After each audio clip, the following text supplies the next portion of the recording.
All right, this was A class. This will be, where we're doing a pre-cap before class. A class number 5, beginning 8 count Lindy Hop. We did some solo jazz turns. Right, we are gonna do your 8-count footwork and we're gonna put a little turn on it. So we started with our right leg. I'm gonna do this reverse so that you are looking at me. This is your right leg. So rock, step, triple step, rock, step, triple step. That's how we're gonna start this. And then we're gonna wind up. Rock, step, triple step. So you're using the triple step to turn around. You're gonna continue your energy all the way into the left. Rock, step, triple step. Rock, step, triple step. Rock, step, triple step. So a couple things to think about when you're turning. Keep your knees bent, keep your weight forward. Most of my focus is on the ball of my foot as I'm stepping on my foot. I'm using my arms not only for balance, but also to wind up in preparation for the turn. So today we're gonna do 2 in a row, then we're gonna wait for 8 counts. Then 2 in a row, wait for 8 counts. We're gonna do that 4 times. So it's gonna look like this. 1, 2, 3, and 4, 5, 6, 7, 8, and wait. 2, 3, 4, 5, 6, 7, 8. 1, 2, 3, and 4, 5, 6, 7, 8, and 1, 2, 3, 4, 5, 6, 7, 8. You get the point. If you want to practice this at home, it's a great exercise for practicing turns. You can also eliminate the break in between so that you can just do back-to-back turns 8 times in a row if you want to do that. And that's it. Here comes Jillian. You missed her little dance off camera. I did a little dance. Okay, so then we are going to work on swing outs tonight. So last week we introduced the 8-count Lindy Hop swing out, and it looked like this. Maybe we'll go like at a, I don't know, some sort of angle. 1, 2, 3, and 4, 5, 6, 7, 8. For all the details on getting from closed position, which is the side by side position, to open position, which is when we have some space between us, refer to video number 4. We go into that in detail. Tonight we're going to do something called the Lindy circle, which takes us from open position back to closed position, and it looks like this. 1, 2, 3, and 4, 5, 6, 7, 8. Now, to start this, we're going to practice in class this idea tonight of leads moving their bodies back to start, which encourages the follows to step forward on count 1. A lot of the other movements we've done, all of them, it turns out, so far, have had the follows rock stepping or doing a back step on count 1. So now we want the follows to come forward. So we're probably going to do an exercise that looks something like this, where we get close to our partner, the leads start to move their whole bodies back, and then as the follow feels that end of the rope near, end of the rope being this place we talked about last week where elbows are bent, shoulders are in just a neutral, natural position, and where Jen feels that in her center, boom, she's gonna start moving, but she really waits to feel it. So, taking that principle here, if these are our ropes connected, when I move back, 1, Jen's gonna wanna move forward.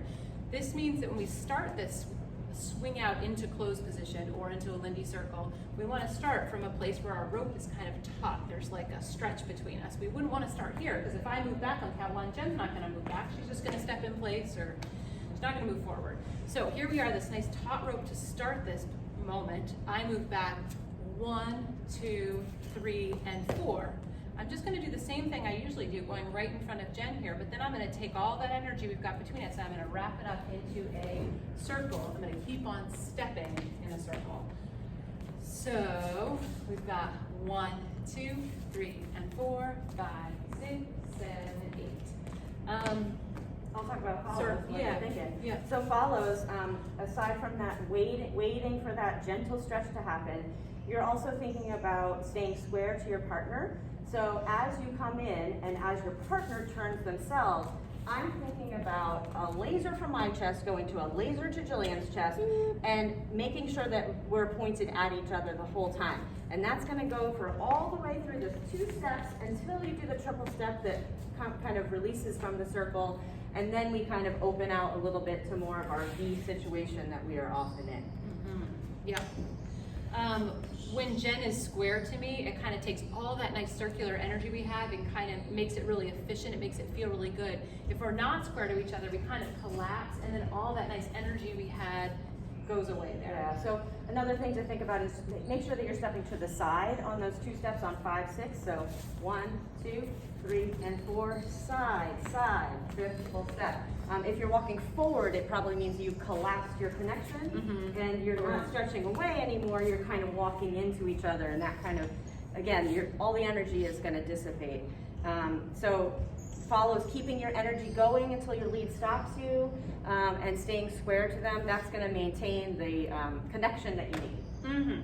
Leads are also stepping to the side. That's going to help you get around as well and not sort of collapse into your follow that way.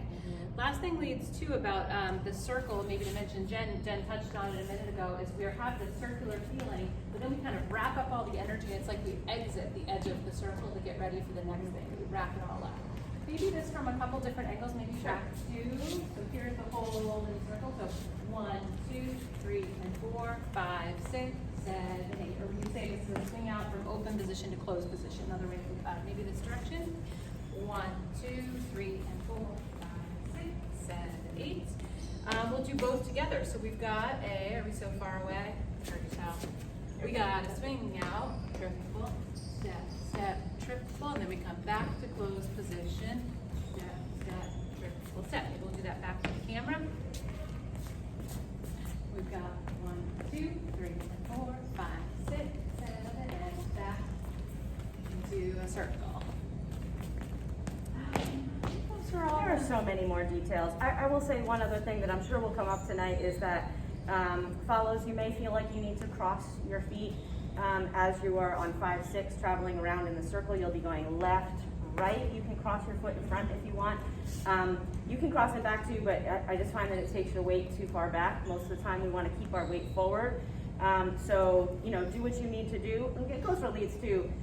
If you need to cross your first foot, your right foot over in order to travel to the side, you can do that. You don't do that though, do you?